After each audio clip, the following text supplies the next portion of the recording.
ಈ 9ನೇ ಕ್ಲಾಸ್ ತನಕ ಯಾರೂ ಫೇಲ್ ಮಾಡೋ ಹಾಗೆ ಇಲ್ಲ ಅನ್ನುವಂಥ ಒಂದು ಸರ್ಕಾರದ ನಿಯಮ ಇದೆ. ಅದರಿಂದ ಏನೂ ಕಲಿದೇನೆ ಬರ್ತಾರೆ, ನಮಗೆ ಕಷ್ಟ ಕೊಡ್ತಾರೆ ಅಂತ ಅಂದ್ಬಿಟ್ಟು ಕಾಲೇಜುಗಳವರು, PU ಕಾಲೇಜ್ನವ್ರು ಹೇಳ್ತಾರೆ. ಮತ್ತು ಡಿಗ್ರಿ ಕಾಲೇಜ್ನವರು PU ಕಾಲೇಜ್ನವ್ರು ಏನೂ ಕಲಿಸಿಲ್ಲ ಅಂತ. ಈ ತರಹ ತಮಗಿಂತ ಹಿಂದಿನವರು ಏನೂ ಕಲಿಸಲೇ ಇಲ್ಲ ಅನ್ನುವಂಥ ರೆಸೆಂಟ್ಮೆಂಟನ್ನು ಎಲ್ಲ ಉಪಾಧ್ಯಾಯರುಗಳು ತೋರಿಸ್ಕೊಳ್ತಾರೆ. ಇದ್ರ ಬಗ್ಗೆ ಏನು ಹೇಳ್ತೀರಾ? ಸರ್, ಎಲ್ಲೋ ಒಂದು ಕಡೆ ಪಾಲಿಸಿ ಲೆವೆಲಲ್ಲಿ 9ನೇ ತರಗತಿವರೆಗೂ ಪರೀಕ್ಷೆಯಲ್ಲಿ ಮಕ್ಕಳಿಗೆ ಫೇಲ್ ಮಾಡಬಾರ್ದು ಅಂತ ಏನು ಹೇಳಿದೆಯೋ ಅದನ್ನು ಬಹುಶಃ ಗ್ರಹಿಸಿರುವಂತಹ ವ್ಯಕ್ತಿಗಳು ಕೂಡ ಒಮ್ಮೆ ಅವಲೋಕನೆ ಮಾಡಬೇಕು. ನಾನು ಪಾಲಿಸಿ ಸರಿಗಿದೆ ಅಥವಾ ವ್ಯಕ್ತಿಗಳು ಸರಿಯಾಗಿ ಅರ್ಥ ಮಾಡ್ಕೊಂಡಿಲ್ಲ ಈ ಮಾತನ್ನು ಹೇಳಕ್ಕೆ ಇಷ್ಟಪಡ್ತಿಲ್ಲ. ಆದರೆ ರೈಟ್ ಟು ಎಜುಕೇಷನ್ ಆ್ಯಕ್ಟ್ ಬಂತು, ಮತ್ತು ಹಲವಾರು ಪಾಲಿಸಿಗಳು ಬಂತು. ಏನು ಹೇಳ್ತಾ ಇದ್ದಾರಲ್ಲಿ, ಏನು ಹೇಳಕ್ಕೆ ಹೊರಟಿದೆ ಅಂತಂದರೆ, ಈಗ ನಾನು ಕಲಿಸೋಕ್ಕಾಗೇ ಇಲ್ಲ ಮಗುಗೆ, ಆದರೆ ನಾನು ಪರೀಕ್ಷೆ ಕೊಡ್ತಾ ಇದ್ದೀನಿ, ಆಟೋಮೆಟಿಕ್ಕಾಗಿ ಮಗು ಫೇಲ್ ಆಗುತ್ತೆ ಅಂತ ನನಗೂ ಗೊತ್ತಿದೆ, ಮಗುಗೂ ಗೊತ್ತಿದೆ.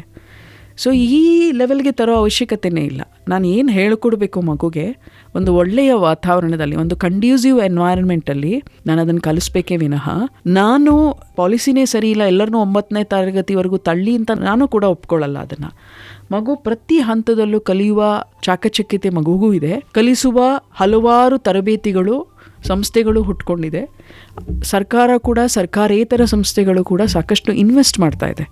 ನನ್ನ 25 ವರ್ಷದ ಅನುಭವನ ತೆಗೆದುಕೊಂಡ್ರೆ DPEP ಪ್ರೋಗ್ರಾಮ್ ಬಂತು, ಪ್ರಾಥಮಿಕ ಶಿಕ್ಷಣನ ಒಂದು ಉನ್ನತೀಕರಿಸೋಕ್ಕೆ ಸಾಕಷ್ಟು ಕಾರ್ಯಕ್ರಮಗಳು ಬಂತು.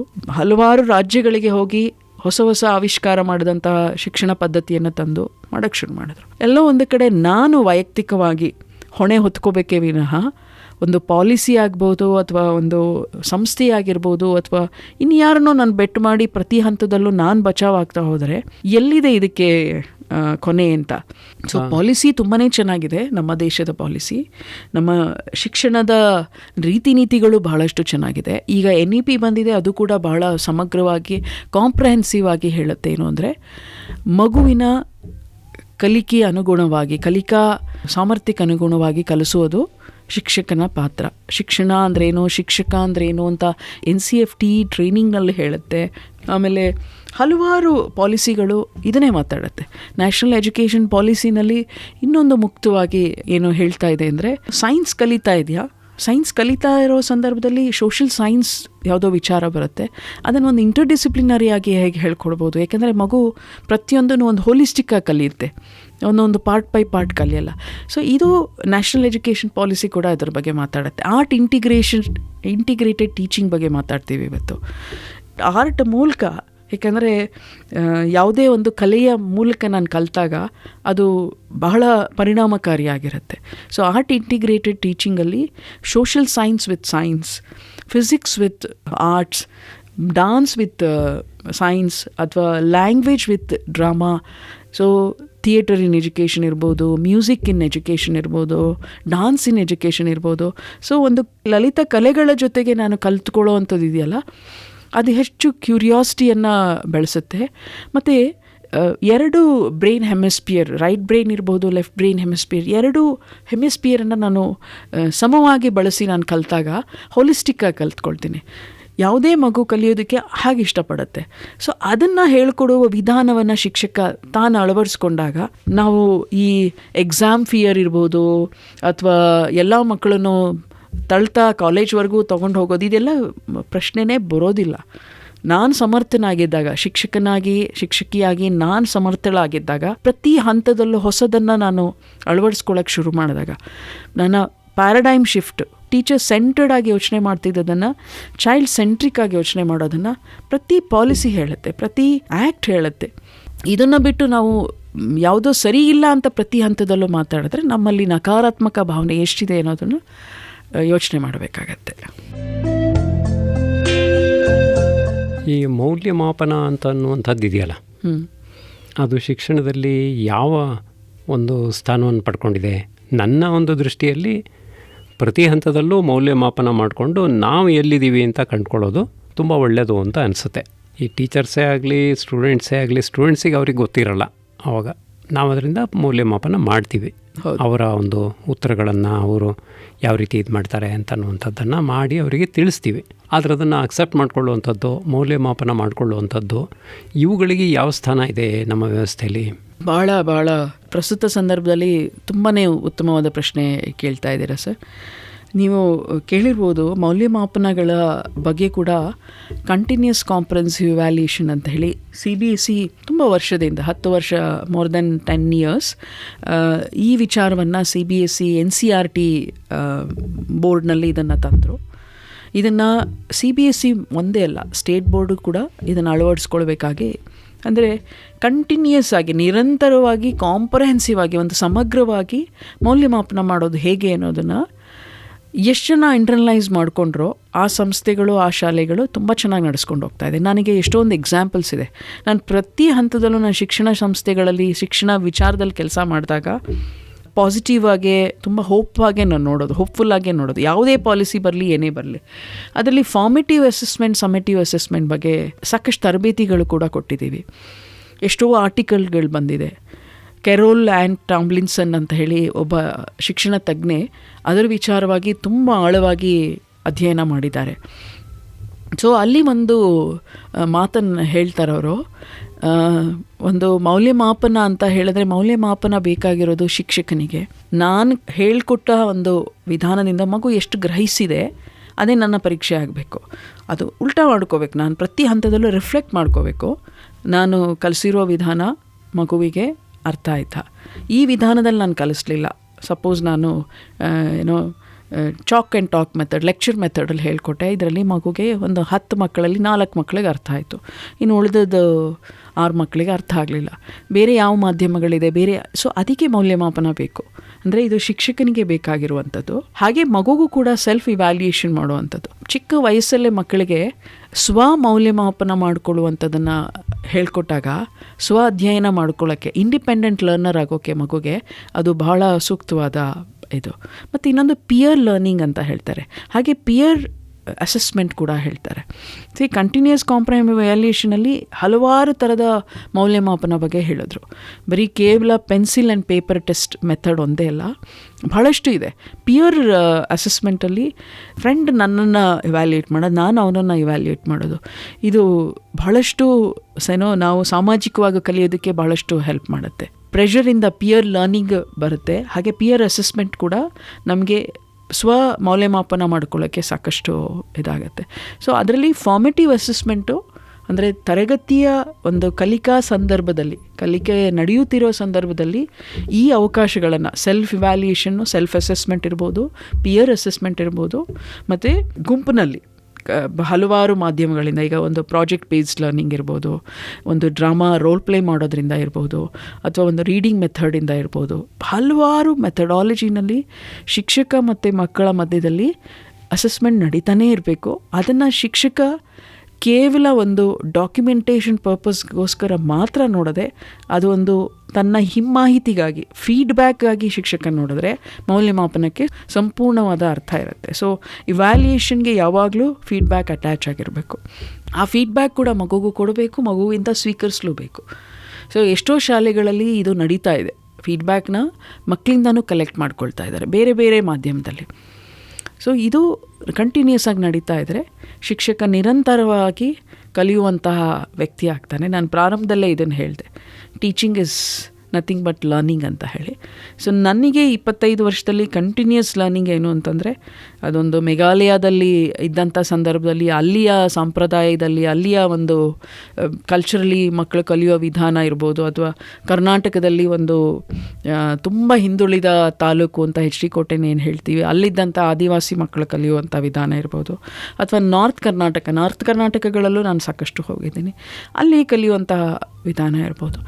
ಪ್ರತಿ ಹಂತದಲ್ಲೂ ನಾವು ಎಲ್ಲೇ ಹೋದರೂ ನಾವು ತೆರೆದ ಮನಸ್ಸಿಂದ ನೋಡಿದಾಗ ಕಲಿಕೆ ಆಗ್ತಾನೇ ಇರುತ್ತೆ ಸರ್. ಸೊ ಇದರಲ್ಲಿ ಶಿಕ್ಷಕ ನಿರಂತರವಾದ ಕಲಿಕಾರ್ಥಿ ಆದರೆ ಮಗುನೂ ಹಾಗೇ ಅವನ್ನ ಹಿಂಬಾಲಿಸ್ತಾ ಹೋಗ್ತಾನೆ. ಶಿಕ್ಷಣ ಸಂಸ್ಥೆನೂ ಕೂಡ ಮೌಲ್ಯಮಾಪನ ಮಾಡಿಕೊಳ್ಬೇಕು ಅನ್ನೋದ್ರ ಬಗ್ಗೆ ಏನು ಹೇಳ್ತೀರಾ? ಸರಿ, ಅದೇ ಹೇಳಿದಾಗೆ ನೀವು ಭಾಳ ಚೆನ್ನಾಗಿ ಪ್ರಶ್ನೆಗಳನ್ನ ಕೇಳ್ತಿದ್ರೆ ಇದು ತುಂಬಾ ಖುಷಿ ಕೊಡೋವಂಥ ವಿಚಾರ. ಅಕಾಡೆಮಿಕ್ ಆಡಿಟ್ ಅಂತ, ನಾವು ಆಡಿಟ್ ಅನ್ನೋದನ್ನ ಕೇವಲ ಫೈನಾನ್ಸ್ ವಿಚಾರದಲ್ಲಿ ಮಾತ್ರ ನೋಡ್ತೀವಿ, ಅಥವಾ ಹೆಲ್ತ್ ವಿಚಾರದಲ್ಲಿ ಆಡಿಟ್, ಹೆಲ್ತ್ ಆಡಿಟ್ ಅಂತ ಹೇಳ್ತೀವಿ. ಆಡಿಟ್ ಅನ್ನೋದು ಶಿಕ್ಷಣ ಸಂಸ್ಥೆಗಳಲ್ಲಿ ಯಾಕೆ ಬಂತು ಅಂತಂದರೆ, ಶೈಕ್ಷಣಿಕವಾಗಿ ನಾವು ತುಂಬ ಆಡಿಟ್ ಮಾಡ್ಕೋಬೇಕಾಗತ್ತೆ ಪ್ರತಿ ಹಂತದಲ್ಲೂ, ಒಂದು ಇಂಟರ್ನಲ್ಲಿ ಒಂದು ಎಕ್ಸ್ಟರ್ನಲ್ಲಿ. ನನಗೆ ಒಂದು ಸಂದರ್ಭ, ಈ ಆಡಿಟ್ ಮಾಡೋ ಸಂದರ್ಭ ಬಂದಿದ್ದು ಹೇಗೆ ಅಂದರೆ, ನನ್ನ ಸ್ನೇಹಿತೆ ಒಬ್ಬರು ನಮ್ಮ ಒಂದು CBSE ಶಾಲೆಯನ್ನು ನಾನು ನಿಮ್ಮಂಥ ಒಬ್ಬ ತಜ್ಞರಿಂದ ಒಂದು ಆಡಿಟ್ ಮಾಡಿಸ್ಕೊಳ್ಬೇಕು ಅಂತ ಅನ್ನಿಸ್ತಾ ಇದೆ, ಮಾಡಿಕೊಡಿ ಅಂತ ಹೇಳಿದಾಗ, ನನಗೆ ಇದು ಯಾವುದೋ ಒಂದು ವೆಸ್ಟರ್ನ್ ಫಿಲಾಸಫರ್ ಒಬ್ಬರು ಬರೆದಿದ್ದಂಥ ಒಂದು ಪುಸ್ತಕ ಸಿಕ್ತು. ಒಂದು ಫ್ರೇಮ್ವರ್ಕ್ ಇಟ್ಕೊಂಡು ನಾನೊಂದು ಆಡಿಟ್ ಮಾಡಿದೆ. ಆಡಿಟ್ ಅಂತ ಹೇಳಿದಾಗ ಇದೊಂಥರ 360 ಡಿಗ್ರಿ ಆಡಿಟ್ ಥರ, ಎಲ್ಲ ಸ್ಟೇಕ್ ಹೋಲ್ಡರ್ಸ್ದು ಅನುಭವಗಳನ್ನ ಪಡ್ಕೊಂಡೆ ಹಲವಾರು ರೀತಿಯಲ್ಲಿ. ಒಂದು ಫೋಕಸ್ ಗ್ರೂಪ್ ಡಿಸ್ಕಷನ್ ಇರ್ಬೋದು, ಒಂದು ಕ್ವಶ್ನೇರ್ ಇರ್ಬೋದು, ಇನೋವೇಟಿವ್ ಸ್ಟ್ರಾಟಜೀಸ್ಗಳನ್ನ ಬಳಸ್ಕೊಂಡು ಅವರಿಂದ ಹಿಮಾಹಿತಿಯನ್ನು ಪಡ್ಕೊಂಡೆ. ನಂತರ ಶಿಕ್ಷಕರ ತರಗತಿಗಳನ್ನು ಅಬ್ಸರ್ವ್ ಮಾಡಿದೆ, ಗವರ್ನೆನ್ಸ್ ಮತ್ತು ಮ್ಯಾನೇಜ್ಮೆಂಟ್ ಜೊತೆ ಚರ್ಚೆ ಮಾಡಿದೆ. ಆಮೇಲೆ ಅವರು ಹೇಳ್ಕೊಡ್ತಿದ್ದ ಹಲವಾರು ವಿಚಾರಗಳಲ್ಲಿ ಸ್ವಾಟ್ ಅನಾಲಿಸಿಸ್ ಮಾಡಿದೆ, ಸ್ಟ್ರೆಂತ್, ವೀಕ್ನೆಸ್ಸಸ್, ಅಪೋರ್ಚುನಿಟೀಸ್ ಆ್ಯಂಡ್ ಥ್ರೆಟ್ಸು. ಇದಿಟ್ಕೊಂಡು ಮುಂದಿನ 3 ವರ್ಷದಲ್ಲಿ ಅವ್ರು ಏನು ಮಾಡ್ಬೋದು ಅನ್ನೋದ್ರ ಬಗ್ಗೆ ಒಂದು ಚರ್ಚೆಗಳನ್ನ ಮಾಡಿದೆ. ಭಾಳಷ್ಟು ಸ್ಟ್ರೆಂತ್ ಇತ್ತು, ಬಟ್ ಎಲ್ಲೋ ಒಂದು ಕಡೆ ಅವರಿಗೆ ಆ ಸ್ಟ್ರೆಂತನ್ನು ಇಟ್ಕೊಂಡು ಹೇಗೆ ವೀಕ್ನೆಸಸ್ನ ಮಿಟಿಗೇಟ್ ಮಾಡ್ಬೋದು, ಹೇಗೆ ಅಪೋರ್ಚುನಿಟೀಸ್ನ ಇಟ್ಕೊಂಡು ಹೇಗೆ threats is an external factor, weakness an ಈ ಇಂಟರ್ನಲ್ ಫ್ಯಾಕ್ಟ್ರು. ಸೊ ಇದನ್ನು ಹೇಗೆ ಮಾಡ್ಬೋದು ಅಂತ, ಅದೊಂದು ಮುಕ್ತ ಸಂಸ್ಥೆ ಆಗಿದ್ದರಿಂದ ಸಾಕಷ್ಟು ಐಡಿಯಾಸ್ಗಳನ್ನ, ಗೈಡೆನ್ಸ್ನ ಕೊಟ್ಟ ಮೇಲೆ ಅವರು ಅದನ್ನು ಇಂಪ್ಲಿಮೆಂಟ್ ಕೂಡ ಮಾಡಿದ್ರು. ಇವತ್ತು ಅದೊಂದು ಮಾದರಿ ಶಾಲೆ ಆಗಿದೆ. ಸೊ ಆ ಥರ ನನ್ನ ಅನುಭವದಲ್ಲಿ ನಾನು ಹೇಳಬೇಕು ಅಂತಂದರೆ, ಎಷ್ಟೋ ಶಿಕ್ಷಣ ಸಂಸ್ಥೆಗಳು, ಬಹುಶಃ ಮೈಸೂರು ಜಿಲ್ಲೆಯಲ್ಲೇ ನೀವು ನೋಡೋದಾದರೆ, ಮೈಸೂರು ಜಿಲ್ಲೆ ಯಾವತ್ತಿಗೂ ಶಿಕ್ಷಣ ಕ್ಷೇತ್ರದಲ್ಲಿ ಮೊದಲನ ಸ್ಥಾನದಲ್ಲೇ ಇದೆ. ನನಗೆ ಯಾವಾಗ ಜ್ವರ ಬಂತು ಅಂತ ಆವಾಗ ನಾನು ಕ್ಯೂರ್ ಮಾಡ್ಕೊಳ್ಳೋದಕ್ಕಿಂತ ಪ್ರಿವೆನ್ಷನ್ ಹೇಗೆ ಮಾಡ್ಕೋಬೋದು ಅನ್ನೋದನ್ನು ನೋಡಬೇಕು. ಅದೇ ಥರ ಶೈಕ್ಷಣಿಕ ಸಂಸ್ಥೆಗಳು ಕೂಡ ತನ್ನನ್ನು ತಾನು ಅವಲೋಕನೆ ಪ್ರತಿ ಹಂತದಲ್ಲೂ ಮಾಡಿಕೊಳ್ಬೇಕು. ಅದನ್ನು ಈ ಸ್ವಾಟ್ ಅನಾಲಿಸಿಸ್ ಥರದ ಒಂದು ಟೂಲ್ನ ಬಳಸ್ಕೊಂಡು ಮಾಡ್ಕೋಬೇಕಾಗತ್ತೆ. ಏಕೆಂದರೆ ಸ್ಟ್ರೆಂತ್ ನಮ್ಮಲ್ಲಿರೋದು ನಮ್ಗೆ ಗೊತ್ತಾಗೋಲ್ಲ ಎಷ್ಟೋ ಸಲ, ಬರೀ ವೀಕ್ನೆಸ್ ಕಾಣ್ತಾ ಇರುತ್ತೆ. ಯಾಕಂದರೆ ಹತ್ತಿರದಲ್ಲೇ ಇದ್ದಾಗ ಎಕ್ಸ್ಟರ್ನಲ್ ವ್ಯಕ್ತಿಗಳ ಒಂದು ತಜ್ಞತೆ ಪಡ್ಕೊಂಡು ನಾವು ಅದನ್ನು ಆಡಿಟ್ ಮಾಡ್ತಾಯಿದ್ರೆ, ಅದು ಪೀರಿಯಾಡಿಕಲ್ ಆಗಿರ್ಬೋದು, ಅದಕ್ಕೊಂದು ಸಂದರ್ಭದಲ್ಲಿ ನಾವು ಮಾಡಿದ್ರೆ ಶಿಕ್ಷಣ ಸಂಸ್ಥೆಗಳು ಒಂದು ಹೆಮ್ಮರವಾಗಿ ಬೆಳೆಯೋಕ್ಕೆ ಸಾಧ್ಯ ಆಗುತ್ತೆ. ಇಲ್ಲಾಂದರೆ ನೋಡಿದ್ದೀವಿ ಎಷ್ಟೋ ಸಂಸ್ಥೆಗಳು 10 ವರ್ಷದಲ್ಲೇ ಮುಚ್ಚಿರುವಂಥದ್ದು. ಕೋವಿಡ್ ಸಂದರ್ಭದಲ್ಲಿ ಮುಚ್ಚಿರಬಹುದು, ಬಟ್ ಏನಕ್ಕೆ ಮುಚ್ಚಿದ್ರು, ಯಾಕೆ ಆ ಸಂಸ್ಥೆಗಳು ಬೆಳೀಲಿಲ್ಲ? ಇದು ಶಿಕ್ಷಕರ ಕೊರತೆಯಿಂದನಾ, ಅಥವಾ ಮಕ್ಕಳು ಶಾಲೆಗೆ ಬರ್ತಾ ಇಲ್ವಾ, ಅಥವಾ ನಮಗೆ ನಿರ್ವಹಿಸೋಕ್ಕಾಗ್ತಿಲ್ವಾ? ಇದನ್ನೆಲ್ಲ ಒಮ್ಮೆ ಅವಲೋಕನೆ ಮಾಡ್ಕೊಳ್ಳೋಕ್ಕೆ ಈ ಆಡಿಟ್ಗಳು ಬಹಳ ಪರಿಣಾಮ ಇದೆ. ಇದೊಂದು ಇಂಪ್ಯಾಕ್ಟ್ಫುಲ್ ಜರ್ನಿಗೆ ಒಂದು ಟೂಲ್ ಸರ್ ಇದು ಕೂಡ ನಾವು ಮಾಡ್ತೇವೆ. ಎಲ್ಲರಿಗೂ ಶಿಕ್ಷಣ ಅನ್ನುವಂಥ ಒಂದು ಕಾನ್ಸೆಪ್ಟ್ ಇರೋದರಿಂದ ನಮ್ಮ ದೇಶದಲ್ಲಿ ಹೌದು, ಯಾವುದೇ ಸಂಸ್ಥೆ ತನ್ನ ಇಂಥವರೇ ನನ್ನ ಸ್ಟೂಡೆಂಟ್ ಆಗಬೇಕು ಅಂಥೇಳಿ ಆಯ್ದುಕೊಳ್ಳಲಿಕ್ಕೆ ಸಾಧ್ಯನೇ ಇಲ್ಲ. ಮತ್ತು ಶಿಕ್ಷಕರ ಕೊರತೆ ಎಷ್ಟೊಂದಿದೆ ಅಂತಂದರೆ ಸರಿಯಾದ ಶಿಕ್ಷಕರು ಸಿಗಲ್ಲ. ಇಂಥ ಸಂದರ್ಭದಲ್ಲಿ ಶಿಕ್ಷಣ ಸಂಸ್ಥೆ ನಡೆಸೋದು ಕಷ್ಟ ಅಂತ ಅನ್ಸಲ್ವಾ ನಿಮಗೆ? ಸರ್, ಸರಿಯಾದ ಶಿಕ್ಷಕರು ಅಂದರೆ ವಾಟ್ ಇಸ್ ದ ಡೆಫಿನಿಷನ್? ವೈ ಕಲಿಸುವಂತಹ ಶಿಕ್ಷಕರು. ಈಗ ನಾವು ಇಂಟರ್ವ್ಯೂಗಳಲ್ಲಿ ನೋಡಿದ್ದೀವಿ, ನಮ್ಮದು ಶಿಕ್ಷಣ ಸಂಸ್ಥೆನೇ, ಏನು ಅವರಿಗೆ ಟೆಕ್ಸ್ಟ್ ಬುಕ್ ಓದಲಿಕ್ಕೆ ಬರೋಲ್ಲ ಎಷ್ಟೋ ಜನಕ್ಕೆ. ನಾವು ಅದಕ್ಕೇ ಇದು ಮಾಡಿದ್ವಿ, ಒಂದು ಅವರಿಗೆ ರಿಟರ್ನ್ ಟೆಸ್ಟ್ ಮಾಡಿಬಿಟ್ಟು ಅದರಲ್ಲಿ ಯಾರು ಚೆನ್ನಾಗಿ ಮಾಡ್ತಾರೋ ಅವರನ್ನು ಮಾತ್ರ ನಾವು ಇಂಟರ್ವ್ಯೂ ಕರೆಯೋಣ ಅಂತ ಅಂದ್ಬಿಟ್ಟು. ರಿಟರ್ನ್ ಟೆಸ್ಟ್ ಇದೆ ಅಂತ ಅಂದ ತಕ್ಷಣ ಬರೋದೇ ಇಲ್ಲ ಎಷ್ಟೋ ಜನ, ಆವಾಗಲೇ ಹೇಳ್ತಾರೆ. ಮತ್ತು ಬರೆದವರು ಅಷ್ಟೇ, ಬಹಳ ಅವ್ರದ್ದೇ ಲ್ಯಾಂಗ್ವೇಜು ಅಷ್ಟು ಪರ್ಫೆಕ್ಟಾಗಿರಲ್ಲ. ಅವ್ರಿಗೆ ನಾಲೆಡ್ಜ್ ಇರಬಹುದು, ಏಕೆಂದರೆ ಅವರಿಗೆ ಒಳ್ಳೆ ಸರ್ಟಿಫಿಕೇಟ್ ಇರುತ್ತೆ, ಒಳ್ಳೆ ಮಾರ್ಕ್ಸ್ ಇರುತ್ತೆ. ಮತ್ತು ಪ್ಯಾಷನ್ ಇಟ್ಕೊಂಡು ಬರುವಂಥವರು ತುಂಬ ಕಡಿಮೆ ಅಂತ ನನ್ನ ಅಭಿಪ್ರಾಯ.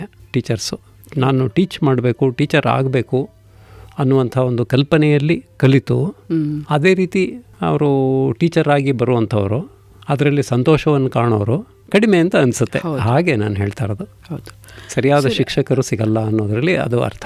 ಹೌದು ಸರ್, ಅದಕ್ಕೆ ನಾನು ಸ್ವಲ್ಪ ಬ್ರಾಡಾಗಿ ಹೇಳೋಕ್ಕೆ ಇಷ್ಟಪಡ್ತೇನೆ. ಈಗ ನಾನು ಡಾಕ್ಟ್ರಾಗಿ ಹೋಗಬೇಕು ಅಂದರೆ MBBS ಮಾಡಬೇಕು 5 ವರ್ಷ, ಅದಾದಮೇಲೆ MD ಮಾಡೋದಕ್ಕೆ ಇನ್ನೊಂದು 2-3 ವರ್ಷ. ಇವತ್ತಿಗೆ ಬಿಡಿ, ನಾನು ಫೈನಾನ್ಸ್ ವಿಚಾರ ಮಾತಾಡ್ತಿಲ್ಲ. ಇವತ್ತು MBBS ಮಾಡಬೇಕು ಅಂದರೆ ಅದೊಂದು ದೂರದ ಕನಸಿನ ಮಾತಾಗೋಗ್ಬಿಟ್ಟಿದೆ. ಆದರೆ ಒಂದು ಮೆಡಿಕಲ್ ಫೀಲ್ಡ್ಗೆ ಹೋದಾಗ ಅಲ್ಲಿಗೆ ಸರ್ಟಿಫೈಡ್ ಇಲ್ಲದೆ ಇದ್ದರೆ ನೀನೊಬ್ಬ ಪೇಷಂಟ್ನ ನೋಡೋಕ್ಕೆ ಸಾಧ್ಯವೇ ಇಲ್ಲ.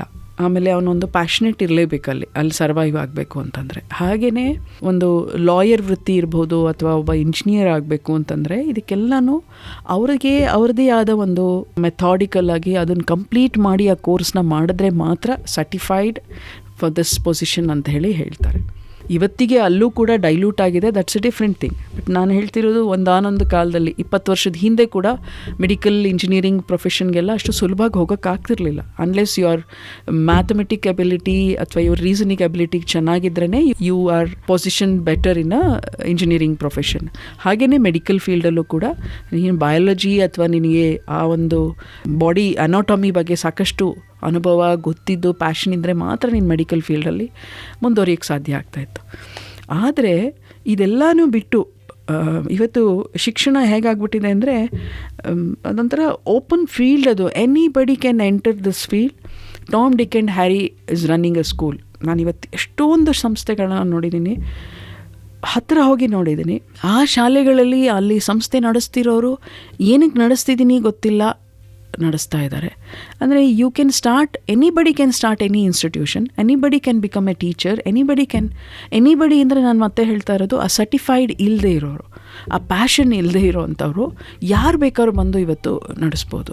ಎಷ್ಟೊಂದು ಜನ IT ಪ್ರೊಫೆಷನಲ್ಲಿ ಸಾಕಾಗಿ ಹಣ ಎಲ್ಲ ಸಾಕಷ್ಟು ಅವ್ರಿಗೆ ತೃಪ್ತಿ ಕೊಟ್ಟು ಅಲ್ಲಿಂದ ಹೊರಗೆ ಬಂದವಂಥವ್ರು ಶಿಕ್ಷಣ ಕ್ಷೇತ್ರಕ್ಕೆ ಬರ್ತಾರೆ. ಯಾಕೆ ಅಂದರೆ ಶಿಕ್ಷಣ ಒಂದು ಬ್ರಾಡ್ ಫೀಲ್ಡ್. ಇದೊಂದು ಸೃಜನಶೀಲತೆಗೆ ಒಂದು ಅತ್ಯಂತ ಪ್ರಶಸ್ತವಾದ ಜಾಗ. ಇದು ಸಾಕಷ್ಟು ನಾವು ಮಾಡ್ಬೋದು, ಯಾಕೆಂದರೆ ನಾವು ಮಕ್ಕಳ ಜೊತೆ ಕೆಲಸ ಮಾಡ್ತೀವಿ. ಮಕ್ಕಳ ಜೊತೆ ಕೆಲಸ ಮಾಡೋ ಯಾವುದೇ ವ್ಯಕ್ತಿಗಾಗಿ ಸೃಜನಶೀಲತೆ ಇದ್ದಾಗಲೇ ಮಕ್ಕಳ ಜೊತೆ ಕೆಲಸ ಮಾಡೋಕ್ಕೆ ಸಾಧ್ಯ ಆಗೋದು. ಅದು ಇವತ್ತಿಗೆ ಶಾಲೆಗಳಲ್ಲಿ ಇದು ಕಾಣಿಸ್ತಾ ಇಲ್ಲ.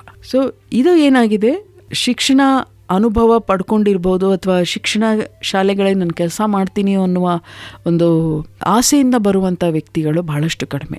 ಡಿಗ್ರಿ ಪಡ್ಕೊಂಡು ಬಂದಿರ್ತಾರೆ, ಬಟ್ ಅದಕ್ಕೆ ಪ್ಯಾಷನ್ ಇರಲ್ಲ. ಪ್ಯಾಷನ್ ಇಲ್ಲದೆ ಇದ್ದರೆ ಅದೊಂಥರ ಬಾಡಿ ವಿತೌಟ್ ಸೌಂಡ್ ಅಂತ. Sound mind is sound body ಅಂತ ಹೇಳ್ತಾರೆ. Sound body is a sound mind ಅಂತ. ಸೊ ಹೃದಯ ಇಲ್ಲದೆ ಇರೋ ಮನುಷ್ಯ ಥರ ಆಗೋಗ್ಬಿಡುತ್ತೆ ಅದು. ಸೊ ಒಂದು ಹೋಲಿಸ್ಟಿಕ್ಕಾಗಿ ಒಂದು ಶಿಕ್ಷಣ ಸಂಸ್ಥೆಗಳು ನಡೆಸಬೇಕು ಅಂತಂದರೆ ಮುಖ್ಯವಾದ ಪಿಲ್ಲರ್ಸ್ ಶಿಕ್ಷಕರು. ಆ ಶಿಕ್ಷಕರಿಗೆ ಆ ಪ್ಯಾಷನ್ ಇಲ್ಲದೆ ಇದ್ದರೆ, ಆ ಡ್ರೈವ್ ಇಲ್ಲದೆ ಇದ್ದರೆ, ಮುಗಿಲಾಗಿ ಇದೆಲ್ಲದಕ್ಕಿಂತ ಹೆಚ್ಚಾಗಿ ಮಕ್ಕಳ ಜೊತೆ ಕೆಲಸ ಮಾಡುವ ಒಂದು ಖುಷಿ ಇಲ್ಲದೆ ಇದ್ದರೆ, ಸಬ್ಜೆಕ್ಟ್ ನಾಲೆಜ್ ಕಡಿಮೆ ಇದ್ದರೂ ಪರವಾಗಿಲ್ಲ, ಅಂಥ ಶಿಕ್ಷಕರು ಮಕ್ಕಳನ್ನು ಬಹಳಷ್ಟು ಬೇಗ ಮುಟ್ತಾರೆ. ಶಿಕ್ಷಣದ ಬಗ್ಗೆ ತಮ್ಮ ಅನಿಸಿಕೆಗಳನ್ನು ತುಂಬ ಚೆನ್ನಾಗಿ ಇದುವರೆಗೆ ಹೇಳಿದಿರಿ. ನಿಮ್ಮ ಅನಿಸಿಕೆಗಳನ್ನು ಕಾರ್ಯರೂಪಕ್ಕೆ ತರಲಿಕ್ಕೆ ಒಂದು ಅವಿನ್ಯ ಅಂಥೇಳಿ ಒಂದು ಸಂಸ್ಥೆಯನ್ನು ತಾವು ಈಗ ರೀಸೆಂಟಾಗಿ ಪ್ರಾರಂಭ ಮಾಡಿದ್ದೀರಾ. ಇದರ ಬಗ್ಗೆ ಸಂಕ್ಷಿಪ್ತವಾಗಿ ನಮಗೆ ಹೇಳಲಿಕ್ಕೆ ಸಾಧ್ಯನಾ? ಖಂಡಿತವಾಗ್ಲೂ ಸರ್. ನಮ್ಮ 25 ವರ್ಷದ ಅನುಭವದಲ್ಲಿ 2019ರಿಂದ ಬಹಳಷ್ಟು ಆಲೋಚನೆಗಳು ಇರ್ತಿತ್ತು. ನನ್ನ ಥರದೇ ಆಲೋಚನೆಗಳನ್ನು ಮಾಡ್ತಿದ್ದಂತಹ ನನ್ನ ಸಹೋದ್ಯೋಗಿ ಮೀನಾ ಕುಮಾರಿಯವರು, ಅವರು ಗಣಿತ ಮತ್ತು ವಿಜ್ಞಾನ ವಿಷಯದಲ್ಲಿ ತಜ್ಞತೆ ಪಡ್ಕೊಂಡಿದ್ದಾರೆ. ಹಾಗೆ ಸೃಜನಶೀಲ ಶಿಕ್ಷಣದಲ್ಲಿ ಸಾಕಷ್ಟು ತರಬೇತಿಗಳನ್ನು ಕೊಟ್ಟಿದ್ದಾರೆ, ಪಡ್ಕೊಂಡು ಇದ್ದಾರೆ. ನಾವಿಬ್ಬರು ಹಲವಾರು ಪ್ರಾಜೆಕ್ಟ್ಗಳಲ್ಲಿ ಶಾಲೆಗಳಲ್ಲಿ ತರಬೇತಿಗಳನ್ನು ಕೊಡ್ತಿರೋ ಸಂದರ್ಭದಲ್ಲಿ ಈ ವಿಚಾರವಾಗಿ ಸಾಕಷ್ಟು ಮಾತಾಡಿದ್ವಿ. ಹೊಸದಾಗಿ ಶಿಕ್ಷಣ ಸಂಸ್ಥೆಗಳು ನಡೆಸ್ತಿರೋ ಅಂಥವ್ರು ಇರ್ಬೋದು, ಅಥವಾ ಶಾಲೆಗಳಾಗಲೇ ಜೀರ್ಣ ಸ್ಥಿತಿಗೆ ಬಂದಿರುವಂಥದ್ದಿರ್ಬೋದು, ಅಥವಾ ಇಲ್ಲ ನಮ್ಗೆ ನಡ್ಸೋಕ್ಕಾಗೋದಿಲ್ಲ ಅಂತ ಹೇಳ್ತಿರುವಂಥ ಶಾಲೆಗಳಿರ್ಬೋದು. ಇಂಥ ಶಾಲೆಗಳಲ್ಲಿ ಹೋಗಿ ನಾವು ಕೆಲಸ ಮಾಡಬೇಕು ಅಂತ ನಮ್ಮಿಬ್ಬರಲ್ಲಿ ತುಂಬ ವರ್ಷದಿಂದ ಮಾತುಕತೆಗಳಾಗ್ತಾಯಿತ್ತು. ಆಮೇಲೆ ಈ ಒಂದು 3-4 ತಿಂಗಳಲ್ಲಿ ನಮಗದು ತುಂಬಾ ಅವಶ್ಯಕತೆ ಇದೆ ಅಂತ ಅನ್ಸೋಕ್ಕೆ ಶುರುವಾಯಿತು. ಸೊ ಉತ್ತರ ಕರ್ನಾಟಕದಲ್ಲಿ ಸಾಕಷ್ಟು ಶಾಲೆಗಳಲ್ಲಿ ಈ ಥರದ ವಿಚಾರಗಳಲ್ಲಿ ನಾವು ಕೆಲಸನೂ ಮಾಡಿದ್ದೀವಿ. ಈಗ ಮುಂದುವರೆದ ಭಾಗವಾಗಿ ಅದಕ್ಕೊಂದು ಹೆಸರು ಕೂಡ ಇಟ್ವಿ. ಅವಿನ್ಯ ಅಂತಂದರೆ ಒಂದು ಹೊಸತನ, ಆವಿಷ್ಕಾರ, ವಿನೂತನವಾಗಿ ಮಾಡುವಂಥದ್ದು, ನಾವೀನ್ಯತೆ. ಸೊ ಆ ಅವಿನ್ಯ ಅಕಾಡೆಮಿಕ್ ಇನಿಷಿಯೇಟಿವ್ ಅಂತ ಒಂದು ಶುರು ಮಾಡಿದ್ವಿ. ಆ ಇನಿಷಿಯೇಟಿವ್ ಮಾಡಿದ್ದೇ ಏನಂದರೆ, ಒಂದು ಸಂಸ್ಥೆ ಶುರು ಮಾಡಬೇಕು ಅಂತಂದರೆ ಒಂದು ಪ್ರಾರಂಭ ಬಹಳ ಸ್ಟ್ರಾಂಗ್ ಆಗಿರಬೇಕು. ಸೊ ನಾವು ಅದನ್ನು ಈಗ 3-4 ತಿಂಗಳ ಹಿಂದೆ ಪ್ರಾರಂಭ ಮಾಡಿದ್ವಿ. ಇದರಲ್ಲಿ ನಾವು ಹೇಳೋದಾದರೆ ಶಿಕ್ಷಣ ಸಂಸ್ಥೆಗಳು ಇದ್ದಾವೆ, ಇಲ್ಲಿ ಶಿಕ್ಷಕರಿದ್ದಾರೆ, ಮಧ್ಯದಲ್ಲಿ ತಜ್ಞತೆ ಪಡ್ಕೊಂಡಂಥ ವ್ಯಕ್ತಿಗಳು ಇದನ್ನು ನಿರ್ವಹಣೆ ಮಾಡೋಕ್ಕೆ ಮತ್ತು ಶಿಕ್ಷಕರಿಗೆ ತರಬೇತಿನ ಕೊಡೋದಕ್ಕೆ ಬೇಕಾಗಿದೆ. ಸೊ ಆ ಒಂದು ಪಾತ್ರದಲ್ಲಿ ಶಿಕ್ಷಣ ಸಂಸ್ಥೆಗಳನ್ನ ಹೆಂಗೆ ನಿರ್ವಹಿಸ್ಬೋದು, 21ನೇ ಶತಮಾನದಲ್ಲಿ ಸೃಜನಾತ್ಮಕವಾಗಿ ಶಿಕ್ಷಣವನ್ನು ಕೊಡದೇ ಇದ್ದರೆ ಇವತ್ತಿನ ಮಕ್ಕಳು 21ನೇ ಶತಮಾನದ ಮಕ್ಕಳು ಟೆಕ್ನಾಲಜಿನಲ್ಲಿ ನಮಗಿಂತ ಮಾಸ್ಟ್ರಿ ಪಡ್ಕೊಂಡಿರೋವಂಥ ಮಕ್ಕಳು, ಅಂಥ ಮಕ್ಕಳಿಗೆ ನಾವು ಹೇಳ್ಕೊಡೋ ವಿಧಾನ ಕೂಡ ನಾವು ಬದಲಾಯಿಸ್ಕೊಳ್ಳಿಲ್ಲ ಅಂದರೆ ಶಿಕ್ಷಣ ಸಂಸ್ಥೆಗಳು ಮುಚ್ಚಿ ಹೋಗಿಬಿಡ್ತವೆ. ಸೊ ಆ ಒಂದು ತರಬೇತಿ ಕೊಡುವಂಥದ್ರಲ್ಲಿ ನಾವು ಪರಿಣತಿ ಪಡ್ಕೊಂಡಿದ್ದೀವಿ. 21ನೇ ಶತಮಾನದ ಮಕ್ಕಳಿಗೆ ಆಧುನಿಕ ಮಾಧ್ಯಮಗಳನ್ನು ಬಳಸ್ಕೊಂಡು ಅವರಿಗೆ ಅವರದೇ ಶೈಲಿಯಲ್ಲಿ ಹೇಳ್ಕೊಡುವಂತಹ ಮತ್ತು ಅವರಿಗೆ ಕೆರಿಯರ್ ಗೈಡೆನ್ಸ್ ಕೊಡುವಂತಹ ಮತ್ತು ಶಿಕ್ಷಕರಿಗೆ ಹೇಗೆ ಮಕ್ಕಳ ಜೊತೆಗೆ ಒಂದು ಕೊಲಾಬ್ರೇಟಿವ್ ಆಗಿ ಅವರಿಗೆ ಹೇಗೆ ಮಕ್ಕಳಿಗೆ ಹೇಳ್ಕೊಡ್ಬೋದು ಪಾಠ, ವಿನೂತನವಾದ ಪದ್ಧತಿಗಳನ್ನ ಬಳಸ್ಕೊಂಡು ಹೇಗೆ ಹೇಳ್ಕೊಡ್ಬೋದು. ಹಾಗೆಯೇ ನಾಯಕರು, ಶೈಕ್ಷಣಿಕ ನಾಯಕರು, ಪ್ರಿನ್ಸಿಪಾಲ್ ರೋಲ್ನಲ್ಲಿರೋರು ಬಹಳ ಮುಖ್ಯವಾದ ಪಾತ್ರವನ್ನು ವಹಿಸ್ತಾರೆ. ಸೊ ಒಂದು ನಾಯಕ ಹೇಗೆ ಈ ಥರ ಸೃಜನಶೀಲ ಶಿಕ್ಷಕರನ್ನು ಒಟ್ಟುಗೂಡಿಸಿ ಒಂದು ಶಾಲೆಯನ್ನು ಹೇಗೆ 21ನೇ ಶತಮಾನದ ಮಕ್ಕಳ ಲೆವೆಲ್ಗೆ ಹೇಳ್ಕೊಡ್ಬೋದು, ಈ ಥರದ ಒಂದು ಶಿಕ್ಷಣ ಪದ್ಧತಿಯನ್ನು ರೂಢಿಸೋದಕ್ಕೆ ನಾವು ಹಲವಾರು ಸಂಸ್ಥೆಗಳಲ್ಲಿ ಈಗಾಗಲೇ ಕೆಲಸ ಮಾಡ್ತಾಯಿದ್ದೀವಿ. ಬೇರೆ ಬೇರೆ ರಾಜ್ಯಗಳಲ್ಲೂ ಕೆಲಸ ಮಾಡ್ತಾಯಿದ್ದೀವಿ. ಆ ಒಂದು ಶಾಲೆಗಳಿಂದನೂ ಕೂಡ ತುಂಬ ಉತ್ತಮವಾದ ಮಾಹಿತಿ ಸಿಗ್ತಾ ಇದೆ. ಇದರಿಂದ ನಮಗೆ ಭಾಳ ಅನುಕೂಲ ಆಗ್ತಿದೆ ಅಂಥೇಳಿ. ಸೊ ನಾವು ಯಾವುದೇ ಶಿಕ್ಷಣ ಸಂಸ್ಥೆಗಳಿಗೆ ಕೆಲಸ ಮಾಡೋದಾದರೆ ನಾವು ನೋಡೋದಿಷ್ಟೇ, ಆಗಲೇ ತಜ್ಞತೆ ಪಡ್ಕೊಂಡಿರುವ ಸಂಸ್ಥೆಗಳಲ್ಲಿ ನಮ್ಮ ಪಾತ್ರ ಭಾಳ ಕಡಿಮೆ ಇರೋದ್ರಿಂದ ಅಂಥ ಶಾಲೆಗಳನ್ನ ಹುಡ್ಕೊಂಡು ಹೋಗಲ್ಲ. ಯಾವ ಶಾಲೆಗಳು ನಾವು ಮುಕ್ತ ಮನಸ್ಸಿಂದ ಈ ಥರ ಹೊಸ ಆವಿಷ್ಕಾರ ಮಾಡೋದಕ್ಕೆ, ಹೊಸ ರೀತಿಯ ಕಲಿಕೆಯನ್ನು ವಿಧಾನವನ್ನು ಅಳವಡಿಸ್ಕೊಳ್ತೀವಿ ಅಂತ ಹೇಳ್ತಾರೋ ಅಂಥ ಶಾಲೆಗಳಿಗೆ ನಾವು ಹೋಗಿ ಕೆಲಸ ಮಾಡೋದಕ್ಕೆ ಸರ್ವದಾ ಸಿದ್ಧರಾಗಿದ್ದೇವೆ. ಆಮೇಲೆ ಅದನ್ನು ಒಂದು ಶಾರ್ಟ್ ಟರ್ಮ್ ಮತ್ತು ಲಾಂಗ್ ಟರ್ಮ್ ಎಂಗೇಜ್ಮೆಂಟ್ ಅಂತ 2 ವಿಧಾನದಲ್ಲಿ ನೋಡ್ತೇವೆ. ಕೆಲವು ಶಾಲೆಗಳಿಗೆ ನಮಗೆ ಶಿಕ್ಷಕರು ತರಬೇತಿ ಪಡ್ಕೊಂಡು ಚೆನ್ನಾಗೇ ನಡೆಸ್ತಾ ಇದ್ದಾರೆ. ಆದರೆ ಮಕ್ಕಳಿಗೆ ನೀವು ಒಂದು ಕೆರಿಯರ್ ಪಾತ್ ಅಥವಾ ಕೆರಿಯರ್ ಗೈಡೆನ್ಸ್ ಮಾಡಿಕೊಡೋದಾದರೆ ಅಥವಾ ಅಕಾಡೆಮಿಕ್ ಆಡಿಟ್ ಮಾಡಿಕೊಡೋದಾದರೆ ಇಡೀ ಶಾಲೆಯ ಒಂದು ಸಂಪೂರ್ಣ ಸಮಗ್ರವಾಗಿ ನಾವು ನೋಡಬೇಕು. ಅದಕ್ಕೆ ನೀವೇನಾದ್ರು ಮಾಡಿಕೊಡೋದಕ್ಕಾಗತ್ತಾ, ಇಲ್ಲ ಬರೀ ಶಿಕ್ಷಣ ನಾಯಕರಿಗೆ ನೀವೇನಾದರೂ ತರಬೇತಿಗಳನ್ನ ಕೊಡೋದಾದರೆ. ಸೊ ಈ ಥರ ಬೇರೆ ಬೇರೆ ಒಂದು ಕಾಂಪೊನೆಂಟಲ್ಲಿ ಅವ್ರಿಗೇನಾದರೂ ಅವಶ್ಯಕತೆ ಇದ್ದರೆ ಅಂಥ ಶಾಲೆಗಳಲ್ಲಿ ನಾವು ಹೋಗಿ ಕೆಲಸ ಮಾಡೋದಕ್ಕೆ ಇಚ್ಛೆ ಪಡ್ತೇವೆ. ಸೊ ಇದು ನಮ್ಮ ಉದ್ದೇಶ. ಶಿಕ್ಷಕರಿಗೆ ಆನ್ ಹ್ಯಾಂಡ್ ತರಬೇತಿ, ಹೌದು, ಮತ್ತು ಮುಖ್ಯೋಪಾಧ್ಯಾಯರು, ಮ್ಯಾನೇಜ್ಮೆಂಟ್ ಅವರಿಗೆ ಶಾಲೆಯನ್ನು ಯಾವ ರೀತಿ ನಡೆಸಬೇಕು ಅನ್ನುವಂಥ ತರಬೇತಿ, ಮತ್ತು ಶಾಲೆ ಯಾವ ಸ್ಥಿತಿಯಲ್ಲಿದೆ ಹೌದು ಅಂತ ಅವರಿಗೆ ತಿಳಿಸುವಂಥ ಆಡಿಟ್. ಹೌದು, ಇವು 3 ಕೆಲಸವನ್ನು ನೀವು ಮಾಡ್ತಾ ಇದ್ದೀರಿ. ಅದಲ್ಲದೆ ಇನ್ನೊಂದೇ ಒಂದು ಮುಖ್ಯವಾಗಿ ಹೇಳೋದಾದರೆ ವಿಸಿಬಿಲಿಟಿ ಆ್ಯಕ್ಟಿವಿಟೀಸ್ ಅಂತ ಹೇಳಿ. ಈಗ ಕೆಲವು ಶಾಲೆಗಳಿಗೆ ಆರ್ಟ್ ಇಂಟಿಗ್ರೇಷನ್ ಕ್ಲಾಸಸ್ ಬೇಕಾಗತ್ತೆ, ಒಂದು ರಿಸೋರ್ಸ್ ರೂಮ್, ಒಂದು ಸಂಪನ್ಮೂಲ ಕೇಂದ್ರ ಬೇಕಾಗತ್ತೆ. ಏಕೆಂದರೆ ಶಿಕ್ಷಕರು ತರಬೇತಿ ಪಡ್ಕೊಳ್ತಾರೆ, ಬಟ್ ಅದರಲ್ಲಿ ಆ್ಯಕ್ಟಿವಿಟೀಸ್ಗೆ ಸಾಕಷ್ಟು ಸಲಕರಣೆಗಳು ಅಥವಾ ಲರ್ನಿಂಗ್ ಏಡ್ಸ್ ಅಥವಾ ಟೀಚಿಂಗ್ ಏಡ್ಸ್ ಇರೋಲ್ಲ. ಸೊ ಇದನ್ನೆಲ್ಲ ಮಾಡಿ ಒಂದು ಕಡೆಗೆ ಒಂದು ಸಮಗ್ರವಾದ ಒಂದು ರೂಮ್ನಲ್ಲಿಟ್ಟರೆ ಅದನ್ನು ಅವರು ಹೇಗೆ ಬಳಸ್ಕೊಳ್ಬೋದು ಅಂತ. ಸೊ ಒಂದು ರಿಸೋರ್ಸ್ ರೂಮ್ ಅಂತ ಸಂಪನ್ಮೂಲ ಶಾಲೆಗಳು ಒಟ್ಟುಗೂಡಿ ಅದನ್ನು ಮಾಡ್ಬೋದು ಅಂತ ಕಾಣುತ್ತೆ. 3-4 ಶಾಲೆಗಳನ್ನು ಒಟ್ಟಾಗಿ ಸೇರಿಸಿ ನಾವು ತರಬೇತಿ ಕೂಡ ಖಂಡಿತ ಕೊಡ್ಬೋದು, ಅದನ್ನು ಮಾಡ್ಬೋದು. ಸೊ ಈವರೆಗೆ ತಾವು ಈಗ ಇರುವಂಥ ಶಿಕ್ಷಣದ ಪರಿಸ್ಥಿತಿ ಮತ್ತು ಅದು ಬದಲಾಗಬೇಕಾದಂಥ ಅವಶ್ಯಕತೆ, ಬದಲಾಗಬೇಕಾದ ರೀತಿ ಮುಂತಾದವುಗಳ ಬಗ್ಗೆ ತಮ್ಮ ವಿಚಾರಗಳನ್ನು ತುಂಬ ನಮ್ಮ ಕೇಳುಗರಿಗೆ ಚೆನ್ನಾಗಿ ತಿಳಿಸ್ಕೊಟ್ಟಿದ್ದೀರಾ. ತಮಗೆ ಧನ್ಯವಾದಗಳು ಮಾಲತಿ HD ಅವರೇ. ನಮಸ್ಕಾರ.